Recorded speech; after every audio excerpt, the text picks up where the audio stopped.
Hello friends, तर आज मी तुमच्यासाठी घेऊन आली आहे चिंच गुळाच्या गोड आंबट चटणीची रेसिपी। तर ही चटणी जर घरामध्ये आपण बनवून ठेवली तर आपण इन्स्टंट कुठलीही चाट बनवू शकतो किंवा पाणीपुरी बनवू शकतो, भेळ बनवू शकतो आणि आपल्याकडे चटणी रेडी असते, त्याच्यामुळे फार सोपं पडतं। आणि दुसरी महत्त्वाची गोष्ट, ही चटणी बनवायला अगदी सोपी आहे आणि एकदा आपण बनवून ठेवली तर 2 ते 3 महिने खराब होत नाही। तर चला रेसिपीला सुरुवात करूया। तर इथे मी एक मोठी वाटी भरून चिंच घेतली होती आणि चिंच अगदी उकळत्या पाण्यामध्ये मी 1 तासासाठी भिजत ठेवली होती। तर बघा 1 तासभरामध्ये चिंच अगदी मऊ झालेली आहे। मात्र भिजवण्याच्या आधी मी यातल्या बिया काढून घेतल्या होत्या। तर जर तुमच्याकडे वेळ कमी असेल तर तुम्ही 15 ते 20 मिनिटं जर चिंच बॉईल करून घेतली तरी सुद्धा मऊ होते। तर आता ही चिंच जी आहे ती आपण मिक्सरला ग्राइंड करून घेणार आहोत। तर चिंच चांगली भिजलेली आहे आणि मऊ झालेली आहे, तर ग्राइंड करण्यासाठी फारसा वेळ लागत नाही, पटकन ग्राइंड होते। तर बघा चिंचेतल्या बिया मात्र मी काढून घेतल्या, पण एक बी यामध्ये राहिली आहे।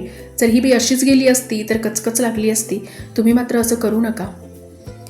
तर बघा चिंच मी मिक्सरला ग्राइंड करून घेतली आणि तुम्ही बघू शकता की घट्ट असा गर चिंचेचा रेडी आहे। फक्त चिंच ग्राइंड करताना ना त्यामध्ये जास्ती पाणी घालू नका। मी जेव्हा पहिल्यांदा ही चटणी अशी बनवली होती ना, तेव्हा माझ्याकडनं एक चूक झाली होती। मी ग्राइंड करताना भरपूर पाणी घातलं होतं आणि चटणी मात्र नंतर पातळ झाली होती। त्यामुळे लक्षात ठेवा, चिंच ग्राइंड करताना आपल्याला जास्ती पाणी नाही घालायचं आहे। तर हा चिंचेचा गर आता आपण गाळून घेणार आहोत। तर माझ्याकडे पुरणाची चाळणी आहे, थोडी जाड चाळणी आहे, याने मी हा चिंचेचा गर गाळून घेते आहे।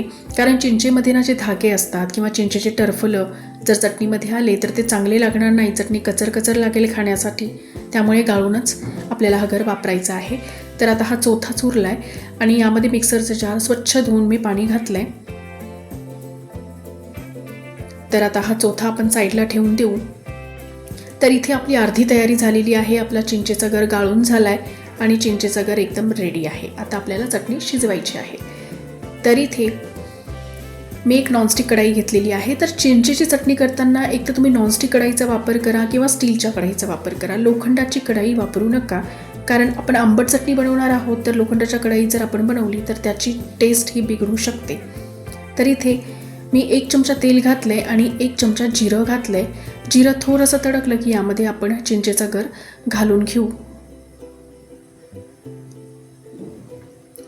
तर आता आपण याला चांगलं हलवून घेऊ आणि एक 5 मिनिटात चटणीला चांगली उकळी आली की यामध्ये आपण गूळ घालून घेऊ। तर ज्या वाटीने मी चिंच घेतली आहे त्याच वाटीने मी गूळसुद्धा घेतलेला आहे। तर हे एकदम परफेक्ट असं मेजरमेंट आहे। या मेजरमेंटने जर तुम्ही चटणी बनवली तर चटणी अगदी परफेक्ट बनेल।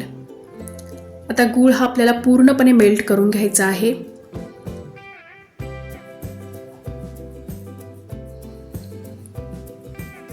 तर गूळ चांगला मेल्ट झाला की यामध्ये आपण चवीनुसार मीठ घालू।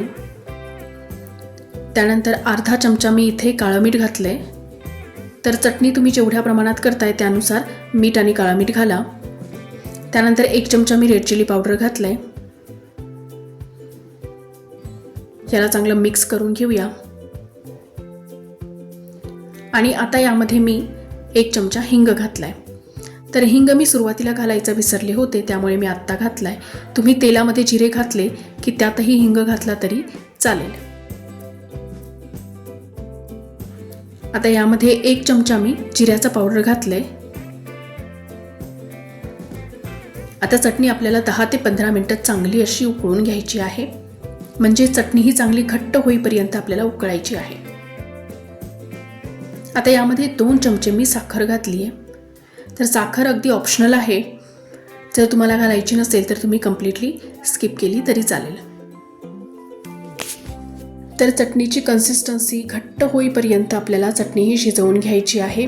तर जवळपास 15 मिनिटांसाठी मी चटणीला शिजवलंय आणि चटणी ही थोडीशी घट्ट होत आली की आपल्याला गॅस बंद करायचा आहे। तर चटणी शिजत आली की त्याचा रंग अजून जास्ती डार्क होतो। तर असा रंग यायला लागला की समजायचं चटणी ही शिजलेली आहे। तर आता मी गॅस बंद केलाय आणि बघू शकताय तुम्ही की अगदी मार्केटमध्ये मिळते तशी चिंचगुळाची चटणी बनलेली आहे आणि रंगसुद्धा किती सुंदर असा आलेला आहे आणि बनवायला सुद्धा अगदी सोपी आहे। जर ही चटणी घरामध्ये रेडी असेल तर आपण कधीही कुठलीही चाट बनवू शकतो, भेळ बनवू शकतो किंवा पाणीपुरी सुद्धा बनवू शकतो। तर अगदी मल्टीपर्पज अशी ही चटणी आहे आणि एकदा का आपण बनवून ठेवली की 2 ते 3 महिने खराब होत नाही. तर आपण जास्त क्वांटिटीमध्ये सुद्धा ही बनवून ठेवू शकतो आणि बनवायलाही अगदी सोपी आहे. तुम्ही बघितलं तर या पद्धतीने चिंच गुळाची चटणी तुम्ही नक्की एकदा बनवून बघा. जर आजची रेसिपी तुम्हाला आवडली असेल तर व्हिडिओला लाईक करा, व्हिडिओ हा तुमच्या फॅमिली आणि फ्रेंड्समध्ये शेअर करा. जर माझ्या रेसिपीज तुम्हाला आवडत असतील तर माझ्या चॅनलला सबस्क्राईब करा आणि शेजारचे बेल आयकन दाबणे प्लीज विसरू नका, म्हणजे नवीन व्हिडिओचे नोटिफिकेशन तुमच्यापर्यंत पोहोचेल आणि माझा कुठलाही नवीन व्हिडिओ तुमच्याकडनं स्किप होणार नाही. तर मस्ट ट्राय रेसिपी आहे. या पद्धतीने चिंच गुळाची चटणी तुम्ही नक्की बनवून ठेवा आणि हवी ती चाट, भेळ किंवा पाणीपुरीचा आस्वाद घ्या. चला तर भेटूया नेक्स्ट व्हिडिओमध्ये नेक्स्ट रेसिपीसोबत.